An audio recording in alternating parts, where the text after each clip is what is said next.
नमस्कार, प्रणाम। मैं खेसारी यादव और इस चैनल से जितने लोग जुड़े हैं सबको दिल से थैंक यू और ढेर सारी शुभकामना आपके जीवन के लिए, ताकि ऐसे ही आप खुश रहें।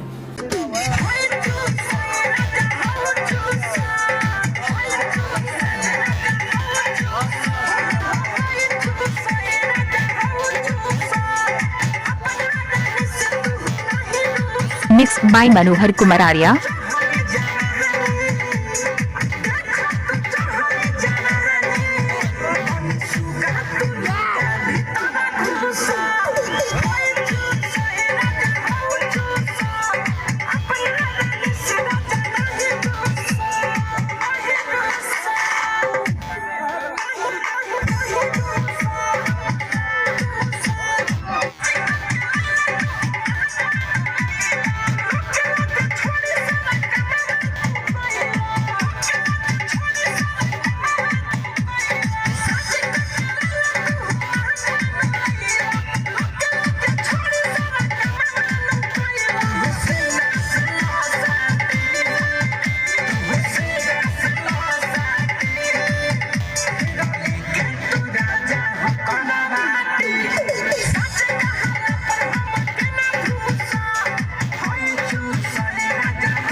Mixed by Manohar Kumar Arya.